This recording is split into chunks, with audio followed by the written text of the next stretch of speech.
Bonjour, bonjour à toutes et à tous. Alors, je suis Chloé Gadra, maître praticienne en hypnose ericksonienne et conversationnelle et je suis spécialisée en santé émotionnelle. Et comme vous le savez ou peut-être pas, on s'intéresse à faire de l'hypnose avec moi, on a un rendez-vous découverte offert dans lequel on va se parler, on va essayer de comprendre qu'est-ce qui vous intéresse, pourquoi aujourd'hui vous voulez faire de l'hypnose. Et voici les 5 questions récurrentes que mes clients me posent lorsqu'ils veulent faire de l'hypnose. Alors, est-ce que je vais devenir une autre personne? Alors, en effet, il y a certaines personnes qui pensent qu'on va faire de la magie sur eux. Et c'est tout à fait normal avec tout le genre de films d'horreur et des spectacles d'hypnose que l'on voit. Ça peut être assez effrayant de passer à l'hypnose thérapeutique. Et en effet, on peut se demander, est-ce que je vais être la même personne? Alors oui, bien sûr, on reste la même personne. D'accord, mais par rapport à sa problématique, par exemple, vous venez me voir parce que vous avez de l'anxiété, donc cette anxiété teinte toute votre vie, elle teinte tous vos choix, toute votre façon de vivre. Donc quand vous aurez résolu cette anxiété au cours de mon accompagnement, bien sûr que vous allez faire d'autres choix qui vont vous mener ailleurs, à rencontrer d'autres personnes, à faire d'autres choses dans votre vie. Et en effet, on pourra vous dire « Ah, qu'est-ce que tu as changé ?» Ou même, vous pourrez vous dire « Je ne me reconnais pas, tellement j'ai changé, tellement je fais d'autres choses et comment aujourd'hui ma vie est bouleversée dans le bon sens du terme. » Voilà. La deuxième question, est-ce que je suis paralysée sous hypnose? Alors non. Vous n'êtes pas paralysé sous hypnose puisque en plus dans mon accompagnement et avec l'hypnose conversationnelle, nous allons discuter. Et dans cette hypnose, on peut ouvrir les yeux, on peut aller aux toilettes, on peut boire de l'eau. Voilà, on est libre en fait. Et si toutefois, donc c'est moi à la fin de la session qui vais dire donc les mots pour vous sortir d'état d'hypnose, mais si toutefois je ne dis pas ces mots, vous pouvez sortir, vous promener. Il n'est quand même pas conseillé de conduire, mais au bout de quelques heures, vous reviendrez à votre état naturel. Pour moi, le plus important dans l'hypnose, c'est que mes clients se sentent libres et se sentent en contrôle de ce qu'ils sont en train de faire, puisque c'est eux-mêmes qui changent sous hypnose leurs problématiques.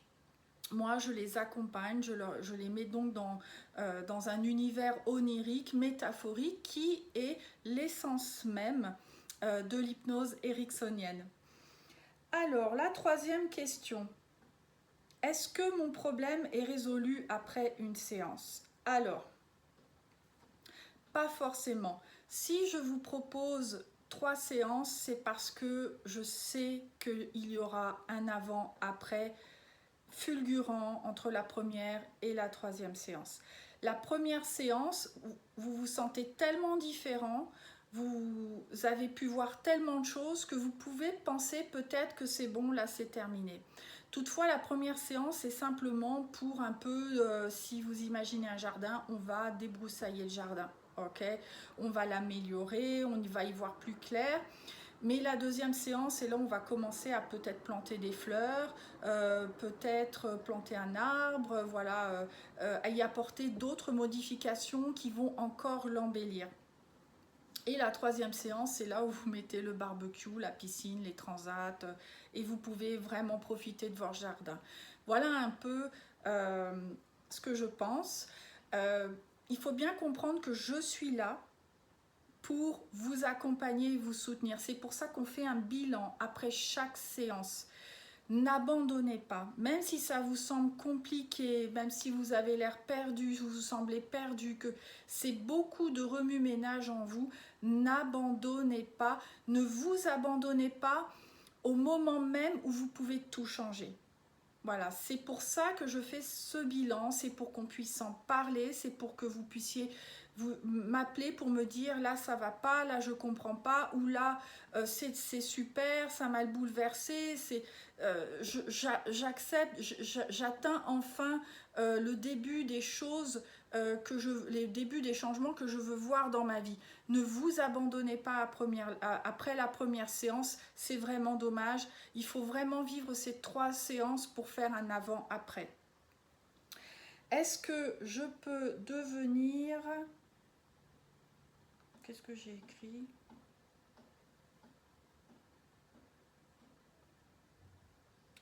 Je ne vois pas. On va passer à la 5e. Est-ce que je vais avoir peur et revivre des souffrances? Alors, ce qui est intéressant dans cette question, c'est qu'en effet, sous hypnose, on peut avoir beaucoup d'émotions, mais c'est des émotions, enfin, où vous libérez votre peine. Et comme on est dans un univers onirique, métaphorique, vous allez voir des choses, par exemple, vous allez imaginer une chambre où dedans, je vais vous dire, eh bien, enlevez ce qui vous angoisse. Donc, vos angoisses, vos soucis, vos peurs, vos mémoires compliquées vont être sous forme d'objets. Donc, c'est beaucoup plus facile de se libérer d'un objet et par exemple soit de le brûler, soit de l'envoyer au tri, que de revivre une situation compliquée dans laquelle vous avez été paniqué ou que vous êtes toujours paniqué. Le but de votre inconscient, c'est de vous rassurer et de faire les changements au fur et à mesure. Voilà. Est-ce que vous revivez ces souffrances? Non, parce que vous avez du recul. Vous avez du recul par rapport à l'émotion, comme vous êtes sous hypnose, en fait, c'est comme si vous regardez un film. Donc, vous avez du recul et vous êtes en train de vous dire, vous vous voyez dans la situation et là, vous dites, mais qu'est-ce que je fais? Et c'est là où vous allez pouvoir intervenir et y apporter les changements bénéfiques pour votre vie. Donc voilà, je vais voir si je peux lire ce 5e. Est-ce que je peux devenir dépendant? Alors oui, ça c'est une question. On pense qu'une fois qu'on essaye, on ne peut plus s'en passer. Alors non, il n'y a pas de dépendance à l'hypnose. On ne rentre pas dans une secte. Et oui, je veux dire, aujourd'hui, on entend tellement de choses, on voit tellement de choses. Alors non, vous n'êtes pas dépendant de l'hypnose. Ça va vous laisser un très bon souvenir parce que vous aurez vécu une telle transformation que vous en serez très content et que en effet dans plusieurs années, si vous revivez des choses, eh bien naturellement vous vous direz j'ai réussi à transformer ma vie grâce à Chloé, merci, ou grâce à un autre praticien en hypnose. Et oui, vous pourrez y revenir, mais vous ne serez pas accro. Voilà pour ces 5 questions très souvent que l'on me demande dans mes appels découvertes. J'aimerais faire aujourd'hui une petite, vous dire un petit truc, c'est qu'en fait, des fois on en a marre de la situation dans laquelle on est et on a envie de faire des changements, brusques, tout changer. Comme on dirait, je vais tout reprendre à zéro. Alors oui, c'est bien, ça c'est quand même, vous voulez sortir de cette situation, vous avez compris qu'il y avait une problématique, mais avant de vouloir tout changer brusquement à l'extérieur, revenez à l'intérieur de vous avec l'hypnose pour déjà changer en vous ce qui ne va pas, et ainsi naturellement et plus facilement, sans faire des changements drastiques et violents pour vous-même, votre famille, votre carrière, eh bien vous pourrez évoluer plus facilement vers ce que vous voulez. Voilà, alors je suis toujours disponible sur mon site internet ou par SMS, vous m'envoyez un message et on convient d'un rendez-vous pour cet appel découverte téléphonique offert. Je vous souhaite de prendre soin de vous et puis je vous dis à très bientôt.